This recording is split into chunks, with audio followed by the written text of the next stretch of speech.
प्रिय दोस्तों, आप सभी को फिर से मैं स्वागत करता हूं इस प्रोग्राम में। परमेश्वर के वचन से हम लोग कुछ बातों को सीखने के लिए आगे बढ़े। Dear friends, I welcome you all once again and let us all try to learn something from the word और of आज God. हम फिर से उन्हीं बातों की ओर जाएंगे जो परमेश्वर का कलाम रोमियो की पुस्तक अध्याय 5 के वचन 9 में जो लिखा हुआ है। And now we're going to read in the Holy Bible, book of Romans, chapter 5, verse 9. यदि हम लोग अध्याय 5 की ओर यदि ध्यान देते हैं तो And if we concentrate about chapter 5, अध्याय 5 जो हमें ये सिखाता है किस प्रकार से परमेश्वर ने इंसानों के साथ में मेल मिलाप किया है। and in chapter 5, we get to learn that how God got a connectivity with the humans. यानी कि इंसान के साथ ईश्वर का मेल मिलाप, That the connectivity of a human with God. जो हम अपने पाप और अपराध और गुनाहों में फंसकर जो परमेश्वर से दूर हो गए थे, अब परमेश्वर के वचन के जरिए, परमेश्वर की दया के जरिए हम प्रभु के नजदीकी में हो गए। Now we who were stuck in the sins, we were drawn in the sins and we couldn't see God. Now how we were freed from that and now how we are in God, with God. यदि यशायाह की पुस्तक को पढ़ते हैं तो वहां पर इस प्रकार से कहता है, तुम्हारे अपराध, तुम्हारे गुनाह मेरे सामने दीवार के समान खड़ी हो गई है, जिसके कारण मैं तुम्हें देख भी नहीं सकता। In the book of Isaiah it is written that your sins became a wall in front of me, because of this I couldn't see you. परमेश्वर का वचन ये कहता है कि हम अपने गुनाह और पापों के कारण मरे हुए थे। Now the word of God says that because of our sins we were dead. अध्याय 5 कहता है, And chapter 5 says, प्रभु यीशु मसीह पर विश्वास रखने के जरिए आप और हम फिर से जो रिश्ता हमारा टूट गया था वे परमेश्वर के साथ में जुड़ गया। now we having been justified by faith, we got a connectivity with God. यहाँ इसीलिए कहता है, That is why we're here, it says. अब यानी कि अतः जबकि हम जब उसके लहू के कारण धर्मी ठहरे तो, Much more than having now been justified by his blood, यानी कि आप और हम which means you and me, यीशु के लहू के द्वारा अब हम धर्मी ठहर गए। because of the blood of Jesus we are righteous now. यदि हम लोग रेवलेशन की पुस्तक अध्याय 5 का वचन 9 पढ़ते हैं तो And if we read Revelation chapter 5 verse यहाँ 9, पर इस प्रकार से कहता है, प्रकाशित वाक्य अध्याय 5 के वचन 9 में, over here it says, वह ये नया गीत गाने लगे, तू इस पुस्तक को लेने और इसकी मोहरें खोलने के योग्य है। and they sang a new song saying, you are worthy to take the scroll and to open its seals, क्योंकि तूने वध होकर अपने लहू से हर एक कुल, भाषा और लोगों को, हर एक जाति में से परमेश्वर के लिए तूने मोल लिया है। for you were slain and have redeemed us to God by your blood out of every tribe and tongue and people and nation. यानी कि आपको और मुझे उसने खरीद लिया, Which means God has bought us. यानी कि पाप के कर्जे के अंदर हम जो फंसे हुए थे, उस पाप की दलदल से छूटने के लिए जो देने की मूल्य चुकाने का था, वो मूल्य यीशु क्रूस पर बलिदान होकर मूल्य चुका दिया। Now the price which were to be paid through us because of our sins and all, but Christ paid it and gave us and he redeemed us by getting crucified on the इसलिए cross. अब हम धर्मी कहलाए So जाते हैं, now we are called righteous, we are यानी कि हम justified. धर्मी ठहर गए। Now we are now righteous. यदि हम इसी रोमियो की पुस्तक अध्याय 3 के वचन 23वें पद में पढ़ते हैं तो, And if we read Romans chapter 3 verse 23, पृथ्वी पे रहने वाला हर एक इंसान पाप के कारण, अपराधों के कारण, हर एक व्यक्ति पाप करके परमेश्वर की महिमा से रहित हो गया था। for all have sinned and fallen short of the glory of God, being justified freely by his grace to the redemption that is in Christ Jesus. यानी कि परमेश्वर के अनुग्रह से, परमेश्वर के प्रेम से इंसान का प्रेम टूट गया। Now the love of God and it was broken. लेकिन अध्याय वचन 24 में कहता है, But 24th it says, यहाँ पर कहता है, परंतु उस परमेश्वर के अनुग्रह और उस परमेश्वर के छुटकारे के द्वारा, now through the redemption that is in Christ Jesus we were justified and got the grace. उसके छुटकारे के द्वारा Now through his deliverance हम सेत में धर्मी ठहराए गए। We are now righteous. आप और हम प्रभु यीशु मसीह के दृष्टि में हम धर्मी ठहरा दिए उसके लहू के जरिए। Now we are being justified freely by His grace, because through His redemption अब हम Christ पापियों Jesus. की गिनती में नहीं Now we हैं। are not counted in अब the sinning गुनाहों की list. गिनती में Now, नहीं। not in the sinning list, आपको और मुझे अब धर्मियों की गिनती में but गिना now गया। we are counted in जहाँ righteousness. इसीलिए कहता है That is why we're here. It क्योंकि उस says, परमेश्वर ने उसके अनुग्रह के जरिए जब हमें धर्मी ठहराया, now God, by His grace, He has called us righteous. We are justified. उसके लहू के जरिए जब हमें वो धर्मी ठहरा सकता है तो Now, when He can redeem us and give the righteous tag by His blood, तो उसके द्वारा परमेश्वर के क्रोध से क्यों नहीं बचाएगा? then why will He not save us from His wrath? यानी कि Which means, उस परमेश्वर के क्रोध से now, from the anger of God, way wrath of God, परमेश्वर हमें क्यों नहीं बचाएगा? why will not that God save us? जिसने अपनी जान दे दी, The one who gave His life, अपने प्राण दे दिए, the one who gave His अपना life, लहू बहा दिया, the one who shed His blood, अपने लहू का प्रायश्चित ठहरा दिया, the one who gave His blood for us, तो वो परमेश्वर then that God, अजीजों आपको क्यों नहीं dear बनाएगा? friends, why will not He forgive you? यदि हम परमेश्वर के वचन में पहले थिस्सलुनीकियों की पुस्तक अध्याय 1 का वचन 10 पढ़ते हैं तो If we read in the Holy Bible, 1 Thessalonians chapter 1 verse 10, यहाँ पर इस प्रकार से प्रभु का कलाम हमें सिखाता है। over here the word of God teaches us, पढ़ेंगे हम लोग, और उसके पुत्र के स्वर्ग पर से आने की बाट जोहते रहे, जिसे उसने मरे हुए से जिलाया, परंतु यीशु की जो हमें आने वाले प्रकोप से भी बचाता है। from the dead, even Jesus, who delivers us from the wrath to come.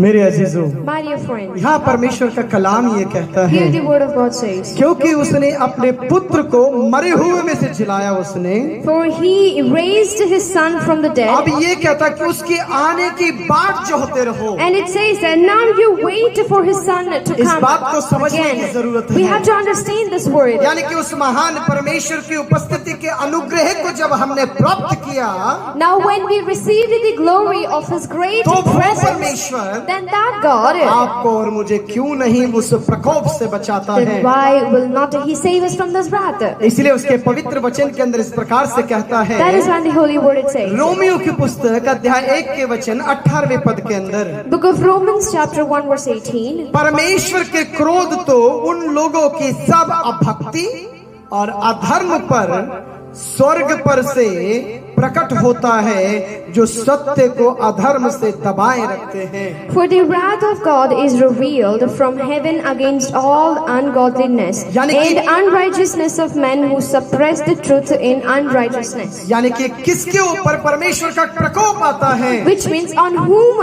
is the wrath of God?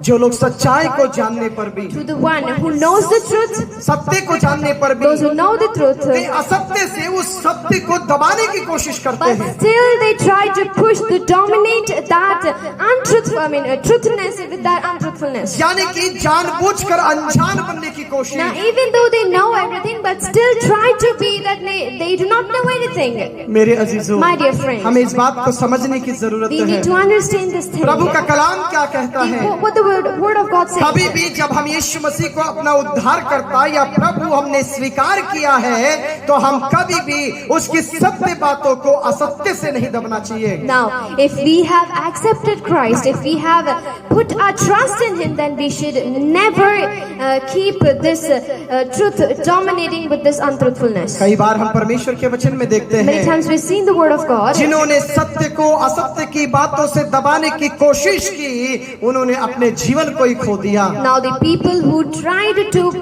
dominate this truth with their untruthfulness, they destroyed, they lose their life. यहाँ संत पौलुस इस बात को Here कहते Saint हैं, Paul says one thing. मेरे अजीजों, My dear friends, यदि तुम सत्य को असत्य की बातों से दबाओगे तो, And if you will dominate this thing with this untruthfulness, याद रखिए परमेश्वर के क्रोध के हवाले हो जाओगे। remember you will be worthy of God's wrath. इस बात को समझने की जरूरत You है। have to understand this thing. असत्य की ओर नहीं, Not to the हम ungodliness. सत्य की ओर बढ़ने की We कोशिश need करें। to grow towards the यदि godliness. हम परमेश्वर के कलाम में पढ़ते हैं तो And if we see in the Holy Bible, Romeo की पुस्तक अध्याय 5 के वचन 1 में जब जाते हैं, Romans chapter 5 verse 1, यहाँ कहता अथे जब हम विश्वास से धर्मी ठहरे तो अपने प्रभु यीशु मसीह के द्वारा परमेश्वर के साथ मेल भी रखे। therefore, having been justified by faith, we have peace with God through our Lord Jesus Christ. जब हमने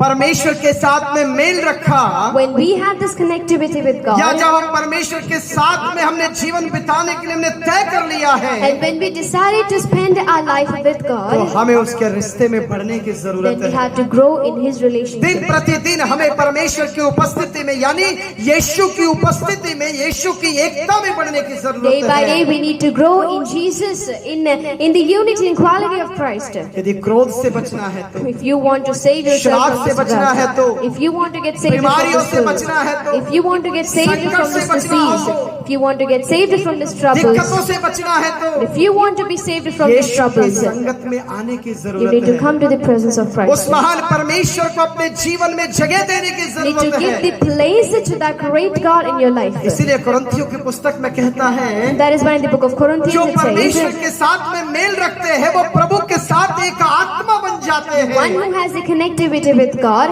is one spirit with God, Christ. चाहिए जरूरत है It is important, needed, कि हम master, प्रभु के साथ, that we with God, परमेश्वर की कलीसिया के साथ, we with the church of परमेश्वर Christ, के लोगों के we साथ with the people of हमारी एक God संगति रहे। need to be one connection with it. जब हम परमेश्वर के वचन में पढ़ते When we हैं, read in the Holy Bible, प्रेरितों की किताब अध्याय 2 का वचन 42वें पद में, Acts chapter 2 verse 42, जब हम उसके 2 के 44 में पढ़ते हैं तो 42 में पढ़ते हैं तो and if we read in the Holy Bible, book of Acts chapter 2 वहां verse पर 42, जिन्होंने प्रभु यीशु मसीह को स्वीकार किया, जिन्होंने बपतिस्मा लिया, वे लोग लगातार कलीसिया में जाते रहे। over there, people who accepted God, who accepted Jesus Christ, they were continuously attending the church. वे हर दिन परमेश्वर के कलाम को सीखने के लिए, They every day to learn the word of God. वे हर दिन परमेश्वर के वचन को अपने जीवन में उतारने के लिए They to keep the word of God every day in their life. उन्होंने संसार की मित्रता को त्याग कर, They left behind the friendship of the way world. लोगों की संगति को त्याग कर, They left the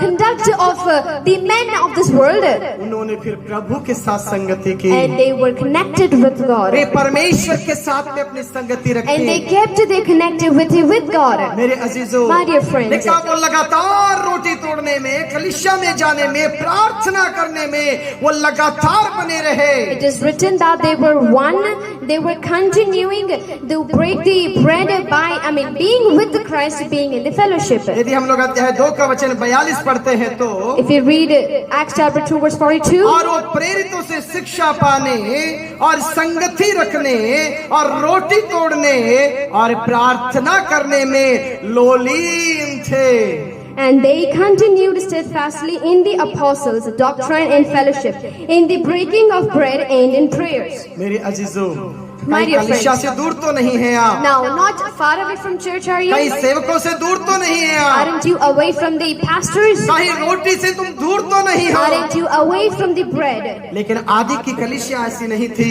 But the former churches were not in the way. शुरुआत की कलीसिया ऐसे नहीं The थी। beginning churches were not in this way way. परमेश्वर की बातों को सीखने के लिए, They to learn the word of way God. वचन की ओर बढ़ने के They लिए to grow towards the word of way God. लगातार संगत They were में थे। steadfastly, they were in the for fellowship. आपको और मुझे चाहिए कि उसकी संगत में बढ़े।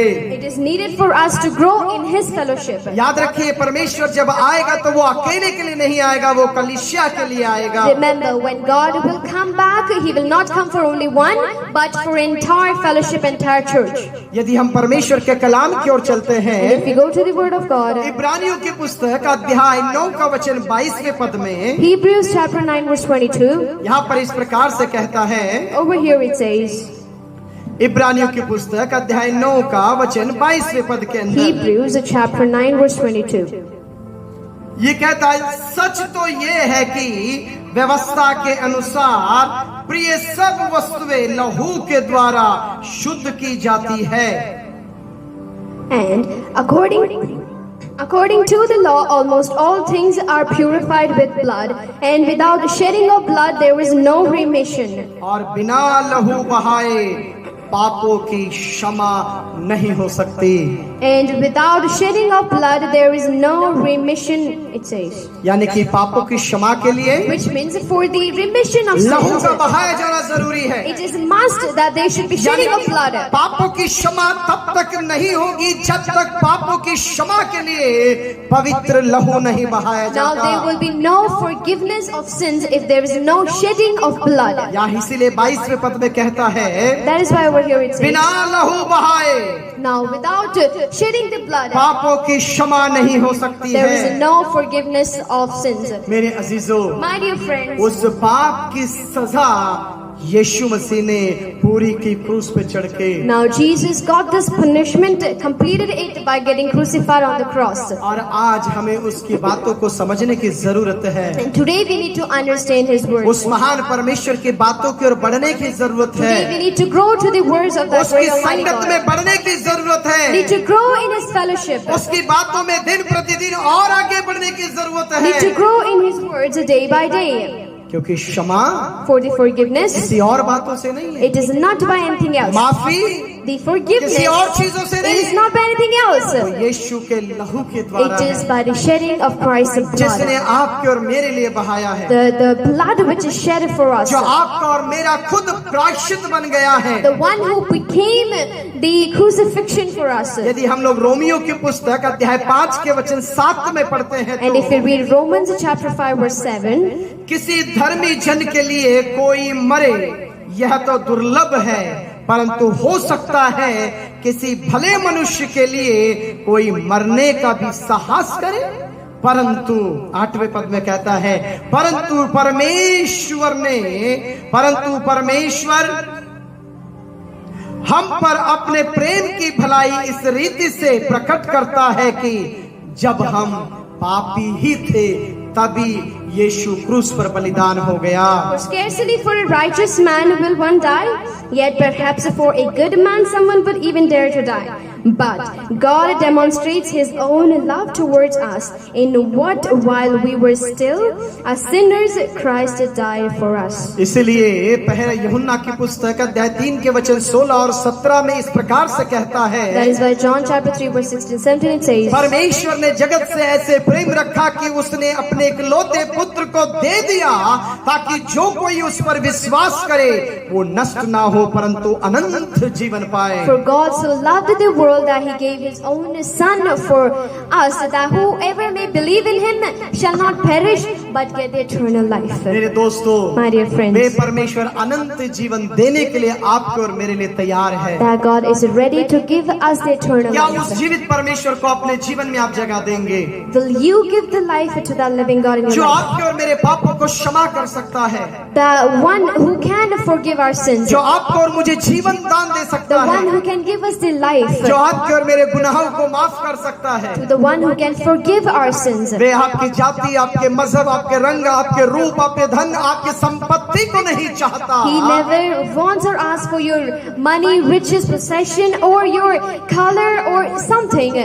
वे आपसे प्रेम रखने वाला He is the परमेश्वर, God who loves you वे आपके साथ रहने वाला and the परमेश्वर, God who lives with you. उसने आपके पापों के लिए क्रूस पर He बलिदान हो गया, died for your sins on way the मेरे cross. पापों के लिए क्रूस पर He बलिदान हो died for गया। my sins on the cross. इसलिए तो उसका वचन कहता That is है, why His word says. इसलिए रोमियो की पुस्तक अध्याय 5 के वचन 9 में इस प्रकार से कहता That is है, why Romans chapter 5 verse 9 it says. इसलिए कहता है कि जबकि हम उसके लहू के कारण धर्मी ठहरे तो उसके द्वारा परमेश्वर के क्रोध से क्यों ना बचेंगे। Much more than, having now been justified by His blood, we shall be saved from wrath through Him.